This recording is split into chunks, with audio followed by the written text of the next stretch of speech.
Salam sejahtera buat kita semua. Perkenalkan, nama saya Apren Halomuan Hutasoid, dosen program studi manajemen di Universitas Microskill. Tujuan dari video ini dibuat adalah untuk memenuhi persyaratan sertifikasi dosen dalam pernyataan diri PDD UKT-PT bidang pengajaran. Mata kuliah yang saya ampu adalah mata kuliah investasi dan pasar modal. Mata kuliah ini belajar mengenai teori dan pengetahuan dasar, yaitu mengenai lembaga keuangan, bank maupun non-bank. Dan begitu juga terkait dengan lembaga-lembaga investasi lain. Mata kuliah ini menggunakan metode student center learning, yaitu menggunakan beberapa metode-metode untuk bisa memahami mahasiswa dalam memahami pembelajaran investasi, yaitu dikolaborasikan dengan permainan Stock Lab sebagai simulasi dalam permainan investasi. Berikut ini disajikan kegiatan pembelajaran yang dilaksanakan secara sinkron maya.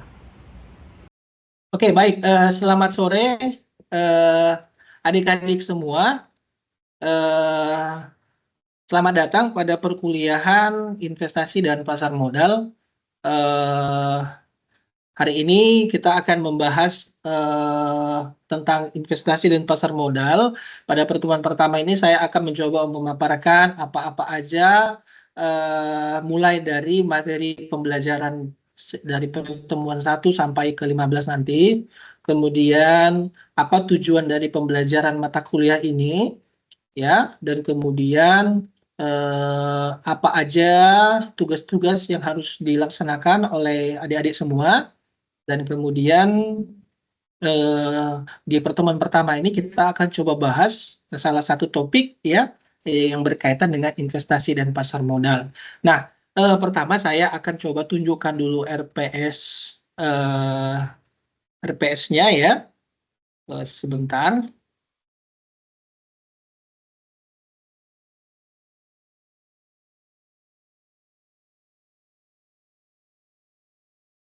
Oke, apa sudah kelihatan? Sudah, Pak. Oke, jadi ada beberapa topik yang harus kita bahas nantinya terkait dengan mata kuliah investasi dan pasar modal ini. Tetapi untuk materi intinya itu bisa terlihat di silabus pembelajaran. Untuk di RPS ini merupakan langkah-langkah, ya, ataupun beberapa panduan untuk kita pakai dalam satu semester ini. Nah, ada beberapa capaian mata kuliah pada mata kuliah ini. Ya, jadi yang pertama, mahasiswa mampu menjelaskan dan mengklasifikasikan lembaga keuangan, kemudian menjelaskan dan mengklasifikasikan pasar dan institusi keuangan, kemudian mengerti dan memahami bank komersial dan lembaga non-bank pemberi pinjaman, kemudian mampu menjelaskan dan memahami pasar modal, dan dapat mengerti dan memahami pasar saham dan pergerakan saham, mampu mengerti dan menjelaskan pasar obligasi, dapat memahami dan mengerti konsep pasar obligasi, memahami pasar valuta asing, mengerti dan dapat menjelaskan pasar valuta asing, memahami pasar derivatif, mengerti transaksi dalam pasar derivatif. Nah, jadi itu yang menjadi capaian pembelajaran mata kuliah yang akan kalian dapatkan setelah nanti mengikuti mata kuliah ini sampai akhir. Nah, apa aja materi yang akan kita bahas dalam satu semester ini? Nah, saya akan tunjukkan silabus. Silabus itu merupakan poin-poin penting, ya, pada mata kuliah terkait dengan materi-materi yang akan dibahas dalam satu semester. Nah, untuk mata kuliah ini ada 13 topik pembelajaran yang nantinya akan dibahas. Nah, yang pertama itu pengenalan pasar dan institusi keuangan, kemudian bank komersial, yang ketiga lembaga non-bank pemberi pinjaman, kemudian yang keempat pasar saham, kemudian yang kelima pergerakan harga saham, kemudian yang keenam pasar obligasi, kemudian yang ketujuh pengenalan untuk penentuan dan perkiraan suku bunga, kemudian yang kedelapan pengukuran risiko suku bunga, yang kesembilan pasar valuta asing, yang kesepuluh pasar efek derivatif, kemudian yang ke-11 future contract dan forward contract, yang ke-12 opsi saham, dan yang ke-13 interest rate swaps, cross currency swap, dan credit default swaps. Nah, ada beberapa sumber bahan bacaan utama, yaitu dari Christopher dan Phillips. Ini tahun 2019 dengan judul Financial Institution, Instruments and Market. Nanti kalian bisa cari dan perolehnya itu dari perpustakaan kita dan mungkin dari beberapa perpustakaan lain atau sumber-sumber lain. Kemudian ada beberapa bahan bacaan pendukung ya. Salah satunya adalah dari IDX dan OJK. Jadi kita gunakan sumber ini sebagai referensi karena ada beberapa materi yang akan kita bahas yang nantinya berkaitan dengan IDX dan OJK. Nah, kemudian ini yang ketiga ya setelah silabus, maka selanjutnya saya akan sampaikan dulu rencana tugas materi ya, rencana tugas materi pada mata kuliah ini. Nah, mata kuliah ini kalian nanti akan mencoba untuk mengerjakan beberapa tugas karena tugas itu menjadi salah satu indikator penilaian. Nah, apa-apa aja indikator penilaiannya setelah dari ini saya akan jelaskan. Tugas yang pertama itu adalah tugas proyek ya, melakukan analisis terkait pengelolaan dana dan pengelolaan saham. Jadi nanti kalian diminta untuk menganalisis terkait dengan pengelolaan saham. Nah, kita di Microskill itu punya galeri investasi yaitu terkait dengan galeri investasi saham. Nah, kalian bisa nanti belajar sebagai materi tambahan dan datang ke sana. Di sana akan ada nanti staffnya, bisa belajar untuk memenuhi tugas ini juga. Jadi nanti staffnya di sana akan mampu memaparkan dan menjelaskan terkait dengan dan membantu juga terkait dengan tugas yang harus kalian lakukan.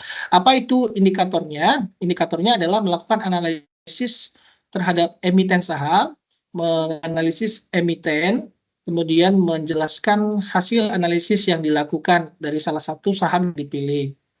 Nah, kemudian evaluasinya nilainya itu harus minimal diperoleh 60 ya.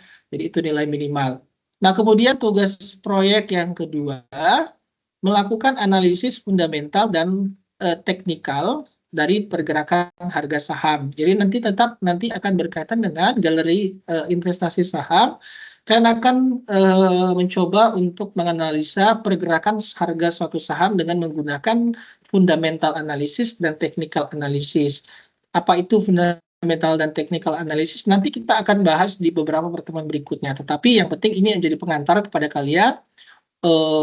Jangan khawatir apa itu fundamental, apa itu technical, nanti kalian bisa belajar mengunjungi galeri investasi kita. Nah, jika ada hal yang mungkin belum kalian pahami dalam pengerjaan, kalian bisa juga datang ke ruangan saya untuk bertanya dan berdiskusi dengan saya. Nah, sama untuk sistem evaluasinya harus memperoleh nilai minimal 60.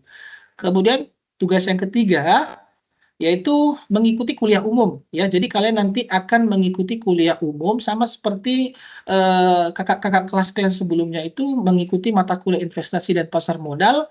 Salah satu tugasnya itu adalah nanti mendengarkan atau mengikuti aktivitas kuliah umum. Nah, aktivitas kuliah umum ini nanti akan dipaparkan oleh seorang narasumber dari eksternal yang langsung berkecimpung di dunia investasi dan pasar modal seperti itu. Nah, kemudian nanti di situ akan dibahas terkait dengan pergerakan harga saham. Nah, di situ juga akan dibahas terkait dengan technical analysis dan fundamental analysis. Nah, jadi pada pertemuan itu sangat membantu kalian untuk menyusun tugas yang kedua tadi, gitu ya. Oke, nilainya harus diperoleh minimal 60. Nah, itu untuk rancangan tugas daripada mahasiswa. Nah, kemudian sistem penilaiannya seperti apa? Nah, sistem penilaiannya ada 3 indikator penilaian untuk bisa lulus pada mata kuliah ini. Nah, indikator yang pertama, kita lihat.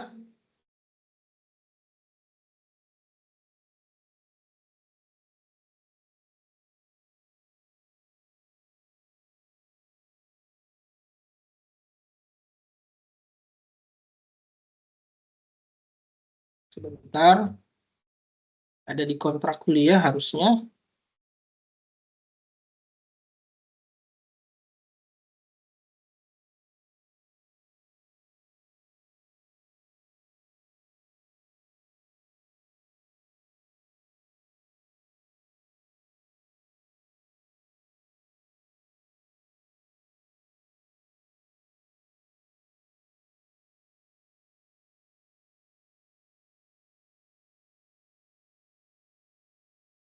Oke, untuk indikator penilaiannya ada 3, yaitu UTS 40%, tugasnya 20%, dan UAS-nya 40%. Nah, jadi nanti untuk memperoleh ya nilai akhir pada mata kuliah ini, 3 indikator ini harus dipenuhi. Jadi 3 tugas tadi itu harus terpenuhi gitu ya untuk mendapatkan bobot 20% dari totalnya itu gitu. Nah, jadi tidak bisa hanya sekedar mengikuti UAS dan UTS, tetapi juga harus dipenuhi nilai tugasnya. Baik, sebelum kita mulai ada pertanyaan?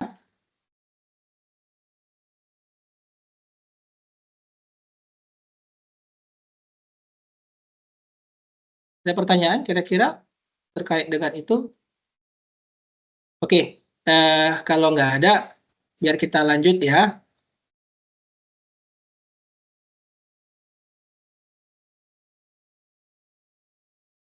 Oke, baik. Ada yang pernah mendengar istilah pasar modal dan pasar saham? Ada? Kenapa? Ya, kalau saya boleh tanya sama kamu, biasanya bicara soal pasar modal itu bicarain apa? Kira-kira ya, atau hal umum lah yang kalian ketahui.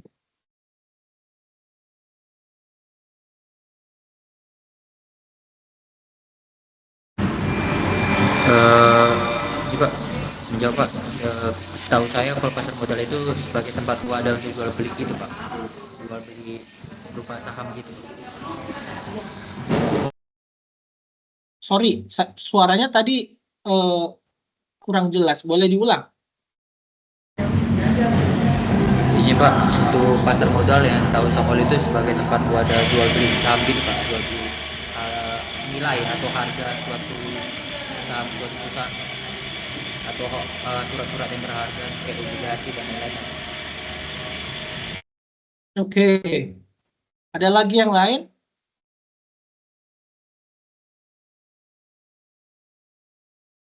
Yang lain ada lagi? Kira-kira?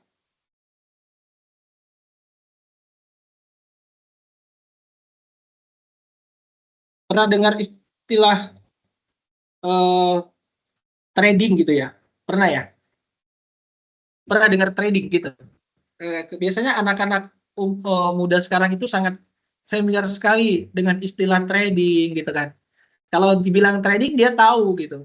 Tapi kalau dibilang investasi dan pasar modal dia nggak tahu gitu, gitu kan. Nah, siapa yang pernah dengar istilah trading? Atau ada yang apa namanya belajar trading? Ada.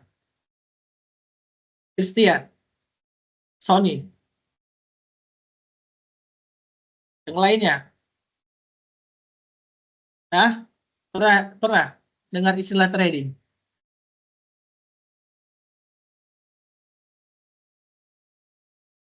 Ya, kita lihat di kolom chat ada ini.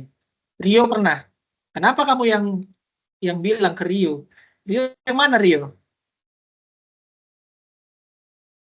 Rio, coba dibuka mic-nya Rio. Kami mau dengar nih Rio. Katanya si Samuel kamu pernah eh, tahu-tahu terkait dengan trading. Boleh nggak spill sedikit ya? Apa sih itu maksudnya trading gitu? Teman-temannya biar bisa tahu gitu. Coba, ayo Rio.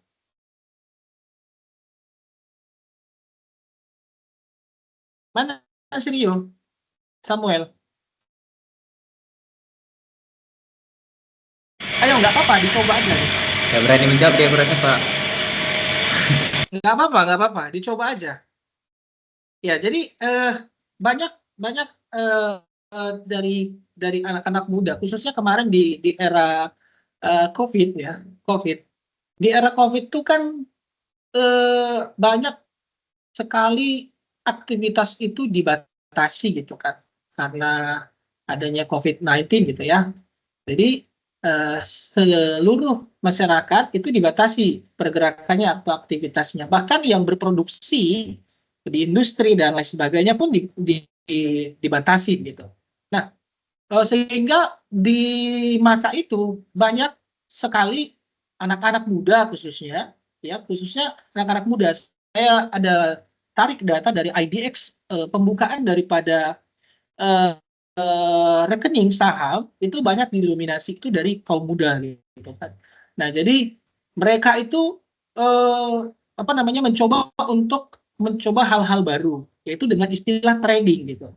Nah, trading ini disitulah banyak semakin marak itu dikenal oleh banyak masyarakat, ya. Eh, apakah itu dari saham, apakah itu dari kripto, apakah itu dari beberapa platform-platform lain, gitu kan. Nah, jadi istilah trading itu sebenarnya adalah hal yang umum sebenarnya. Dalam berbisnis juga sebutannya juga trading. Trading itu kan kalau di bahasa Indonesia kan beberapa orang antara satu dan yang lainnya melakukan aktivitas jual dan beli. Nah, itu definisi daripada trading gitu. Nah, tetapi dalam bahasa gaulnya di anak-anak muda sekarang itu dikenal dengan trading itu sama seperti bagaimana kita bisa jual dan beli aset lalu kita dapat untung gitu kan. Nah, jadi itu yang dikenal istilah trading tadi. Nah, pertanyaan selanjutnya, trading itu eh, apakah bisa dilakukan di saham gitu kan? Nah, sedangkan kita di mata kuliah ini itu belajar investasi dan pasar modal. Nah, coba pandangannya gimana? Ada yang bisa kasih pandangan? Samuel atau yang lainnya? Ayo, yang lain boleh ngomong. Apakah istilah trading itu dapat juga dipakai di dalam investasi dan pasar modal? Gimana? Bisa nggak? Nggak apa-apa, dijawab aja. Nanti kan kalau salah kan saya kasih tahu yang benar yang seperti apa gitu. Kalau nggak berani mencoba ya gimana biar apa dia nggak benar? Ayo gimana? Sony, Natalia, Aura, Kevin, Vincent Collins, Rotua, Ripka, saya panggil semua namanya. eh, Giska, Putri, Rio, Dimas, Ripen, Agatha, Iqbal. Ayo coba kasih dulu pandangannya. Nah, di sini ada komentar. Ada komentar dari Ripen ya. Trading di pasar modal, jual beli saham, obligasi atau derivatif untuk untung dari perubahan harga. Berisiko tinggi, butuh analisis strategi dan disiplin. Oke, good ya, bagus ya. Eh, Ripen ini kurasa pernah coba trading ini kali ya. Karena dia di sini disampaikan beresiko ya, beresiko tinggi gitu. Nah, jadi eh, salah satu teman kalian tadi sudah mengatakan melakukan aktivitas trading itu salah satu instrumen ataupun kegiatan yang sangat berisiko gitu. Nah, di mata kuliah ini kita belajar investasi dan pasar modal. Jadi, tetapi tetap kita belajar apa istilah trading gitu. Nah, trading itu sangat berisiko karena estimasi waktunya itu short time gitu ya, jangka waktu yang cukup pendek gitu. Jadi memanfaatkan selisih harga saja.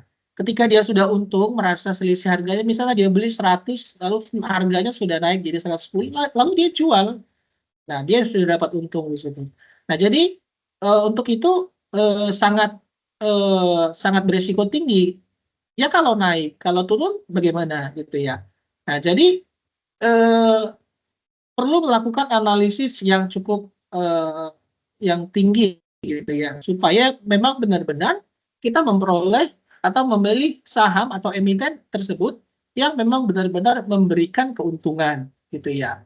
Nah, bicara investasi dan pasar modal. Investasi di pasar modal tentu kita perlu melakukan kajian analisis. Nah, tadi di tugasnya ada menganalisis secara teknikal dan menganalisis secara fundamental.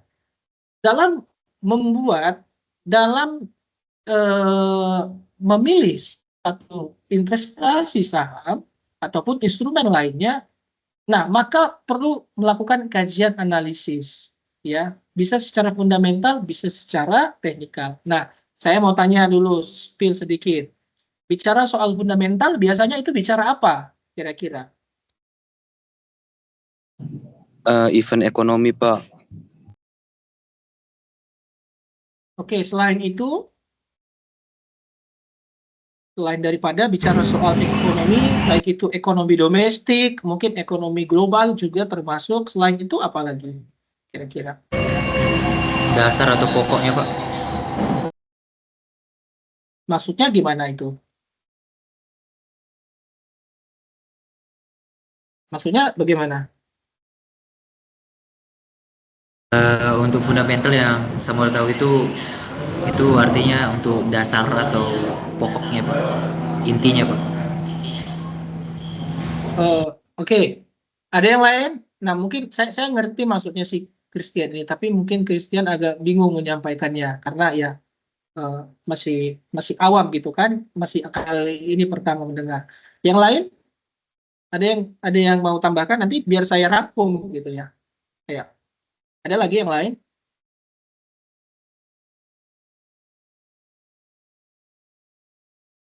Oke. Nah, saya ngerti dari maksud daripada Christian.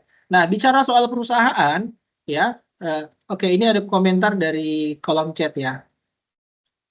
Metode untuk menilai intrinsik suatu saham dengan cara menganalisis kondisi keuangan perusahaan, prospek bisnis, dan faktor ekonomi makro. Oke, good ya. Siapa ini?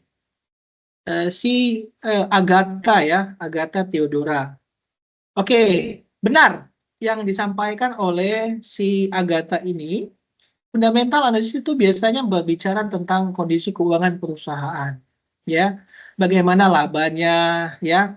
Nah, dalam melakukan aktivitas bisnis, biasanya perusahaan itu tujuannya apa, Samuel? Ya, Samuel, Apa, Pak?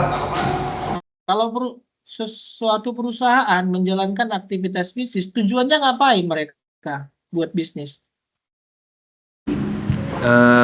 Yang pertama mencari keuntungan sebesar-besarnya dengan modal yang Nah, sekecil-kecilnya.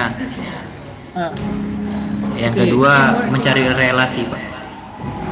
Oke, nah yang pertama tadi tuh yang menarik ya, mencari untung sebesar-besarnya. Tapi yang pertama tadi, kalimat pertamanya agak waspada itu ya, dengan modal sekecil-kecilnya gitu ya. Nah kalau perusahaan modalnya kecil, pasti untungnya juga kecil biasanya sih gitu kan. Nah, tapi kalau perusahaan modalnya besar, kemungkinan untungnya besar gitu kan. Nah, yang disampaikan si Samuel Pak Pahan itu adalah prinsip ekonomi gitu ya. Itu merupakan prinsip ekonomi.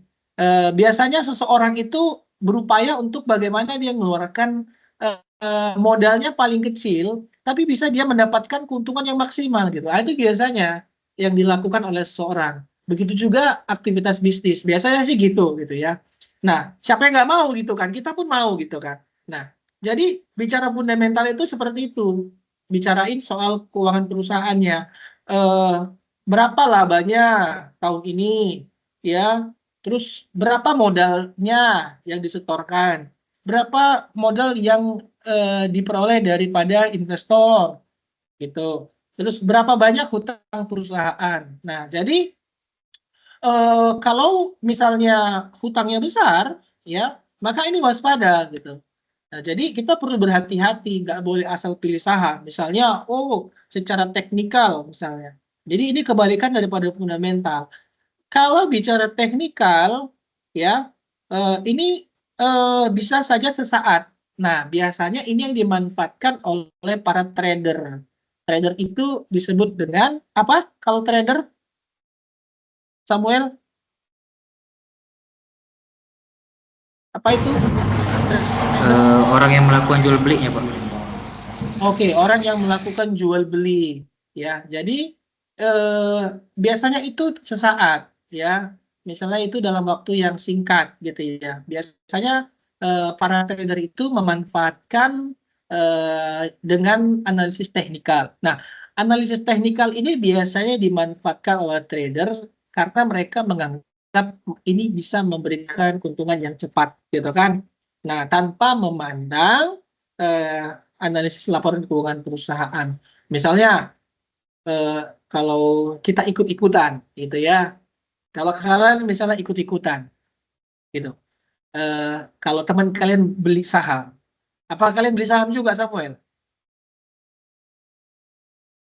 Kalau teman kalian beli saham, apa kamu harus ikut beli saham juga?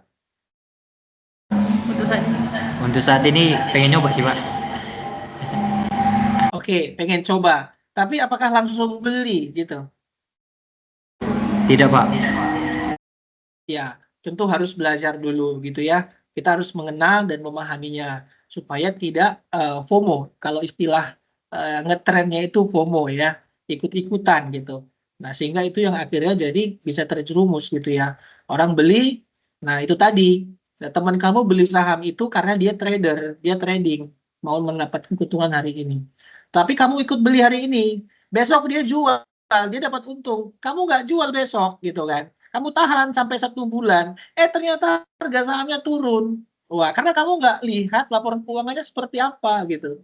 Nah, padahal udah sempat untung itu, tapi karena kamu biarin, akhirnya jadi rugi gitu kan. Nah, jadi itu yang tidak boleh FOMO. Itu makanya penting dalam belajar investasi dan pasar modal ini kita belajar tentang literasi investasi, sehingga kalian nanti tidak ikut-ikutan. Ketika orang lain beli, maka kalian beli. Ketika orang lain melakukan sesuatu, maka kalian lakukan sesuatu. Maka itu pentingnya belajar tentang literasi investasi pasar modal. Nah, berbicara hal lebih banyak tentang investasi dan pasar modal ini, dan juga terkait dengan eh, eh, investasi pasar saham, nanti kita akan belajar, kita bahas pada pertemuan-pertemuan berikutnya. Kita akan kaji lagi dan bahkan nanti kita akan ketemu di ruangan galeri investasi kita yang ada di kampus. Nanti saya akan pandu kalian, saya akan ajarkan kalian tentang berinvestasi di pasar modal seperti itu. Nah, jadi saya rasa eh, materinya sampai di sini dulu ya. Nanti kita akan bahas lebih banyak. Ini sebagai pengenalan, ya, sebagai introduce. Mudah-mudahan ini cukup menjadi pengantar kalian untuk membuka paradigma kalian tentang investasi dan pasar modal. Nah, di next pertemuan kita akan belajar, kita akan kaji lagi lebih dalam, lebih luas tentang investasi dan pasar modal. Berikut juga terkait dengan beberapa instrumen-instrumen derivatif lainnya, seperti itu. Nah, sebelum kita tutup, ada yang mau bertanya? Sebelum kita tutup, ada yang mau bertanya? Tidak, Pak. Oke. Yang lain? Tidak, Pak. Yang lain? Tidak. Oke. Nah, sebelum kita tutup, saya